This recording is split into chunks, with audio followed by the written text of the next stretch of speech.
Let's talk about some ways that you can find good deals on cards to either add to your personal collection or flip to use the hobby to fund the hobby while we're looking through a out of this world mail day.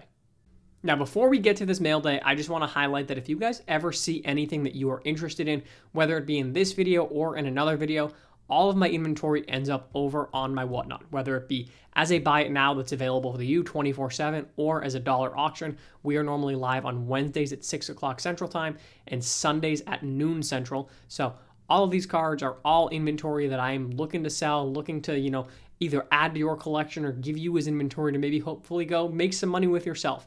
If you guys are new to Whatnot, if you haven't come on over and checked out the stream, you can either scan the QR code right here on the screen or click the link down in the description. That will get you $15 for free to spend any way you want on the app. You can do it as a buy it now, you can do it as a part of my show, or as part of somebody else's stream.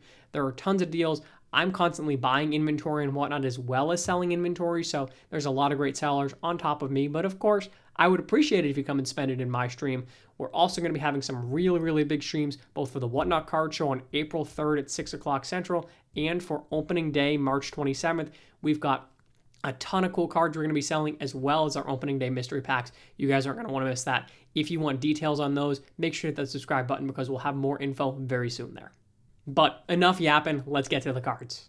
So these cards came to me from Fanatics Collect, but there's a ton of different options, and I really want to more so versus talking about, okay, sick Vlad here, by the way. This card is beautiful looking.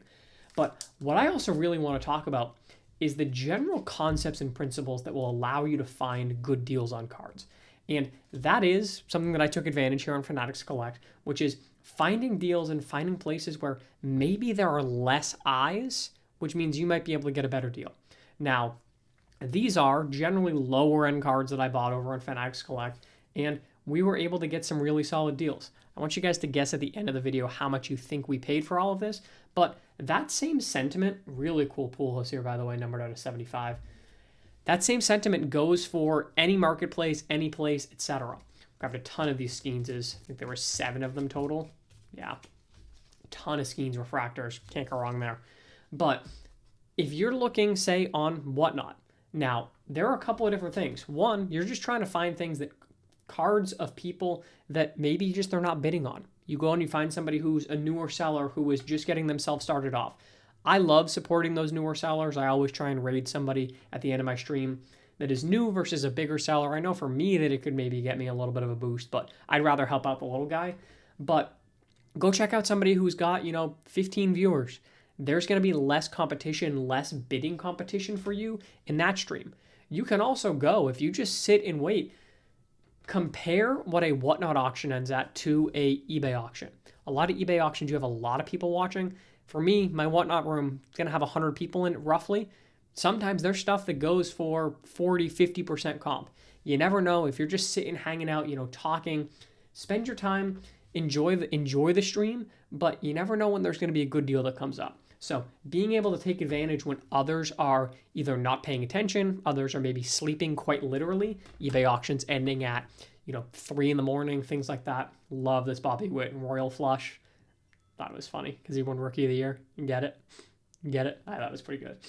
But finding those places where you're able to get a really good deal because there's just other people not really looking out for that really good deal. That stack is just barely not going to fit on the screen. So now we are to the out of this world part. Now, for whatever reason, this past weekend on Fanatics Collect, they had a ton of Nucleus refractors. So we got the Mike Trout on the PSA 9. We've got a Salvador Perez. And there's going to be a ton more of these. But they're just such good looking cards. These sell so well. These are all going to be a part of either our opening day stream or a part of the Whatnot card show. So if you guys are interested, again, use that link down in the description. But if you can find things that people just aren't paying attention to, Fanatics Collect is a place that people are looking for higher end inventory generally. They're known for having the big cards, selling the Jackson Churio Superfractor 1 of 1 the other week. That auction was the same week that all of these things ended.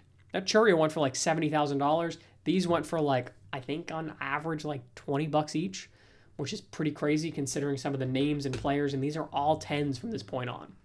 But basically, if you can find ways to zig when other people are zagging, if you go to a whatnot stream and you see, for example, me, I tend to have lower end inventory. But if you find me auctioning off a nicer card, those are the ones that a lot of times there's better deals on, because I have more low end buyers versus high end buyers. My guys are more people that just like to collect. They may like Cabrian Hayes just because they like him. I know that, for example, Eli's a big Pirates fan, but Teoscar Hernandez, again, it takes the right fan of Teoscar. But when you get into some of the more expensive, nicer cards, like, for example, this card in my inventory right now is Shohei Ohtani. If I start that at $1, it might go for a good deal, because unless you got Ohtani collectors in there, somebody who wants to pay $100+ for that card, you might be able to get a good deal. Finding places where other people just don't see it. There's a reason why card shows you can do well, because there's only so many people that can go to that card show. There's a limited supply of those buyers, whereas those cards, you can find good deals, and there's always going to be other good deals. Other options for you as well. Facebook groups. I have not personally done super well on Facebook groups, but I haven't done a ton of time. I just don't know much on Facebook in general personally, but I know a ton of people that do really, really well buying and selling on Facebook groups. So that's another one to consider. You've also got other smaller marketplaces like My Card Post, like My Slabs, any of like Golden. All of those auction houses or just card marketplace websites can be really, really good. You just want to be able to make sure that you're finding good enough deals and taking advantage of it where and when the time kind of strikes to be correct. So I grabbed all of these cards. So everything that you saw here, all of those 10s, all those 9s, as well as all those awesome raw cards for just over, put it down in the comments. I want you to guess. Okay, did you put your guess in? Just over $1,000. So basically, it was about $20 per card total for everything. Now, obviously, some of these are not necessarily worth $20. I mean, Whit Merrifield, it's a PSA 10, but like it's probably close to that. But others are definitely worth a lot more than that. And I think that sentiment really tracks in terms of these were ones that people were just sleeping on because people were looking for higher end stuff. If you can find ways to get deals on cards where you are able to take advantage of a market difference that is not being reflected, you're going to be able to do well. I'm curious from you guys as well. What marketplaces do you find that you're able to find really good deals? For me, my main buying places are card shows, Discord groups, and then online looking at auctions that are ending, whether it be on eBay, Fanatics Collect, etc. Buy it nows are tough because you're generally having to negotiate there and you're having to find a good deal and you're in more competition, whereas when the auction ends. You can take advantage of a lesser population being there in there looking to bid. So, but I'm curious. I mentioned some of the sites that I like to buy on. I know that I buy a lot on Whatnot. Again, use that link down in the description if you guys are wanting to come check out the stream. Come hang out. It's a lot of fun. But where do you buy your cards? Whether it's for your collection or your PC or your inventory, let me know. I'm curious if there's anywhere that I'm not utilizing. I know some people have talked about flea markets as well. It's been in one of the comments here. I got to check some of those out. But very, very curious. I'm always looking to learn as well as teach. That's what we try to do here. But I hope you guys enjoyed this video. It's always fun showing off mail days, but also giving out some tips and tricks. If there's ever anything you want me to talk about, also feel free to leave it down in the comments. Always looking for new ideas. As always, I appreciate you guys checking out the video. We'll catch you in the next one.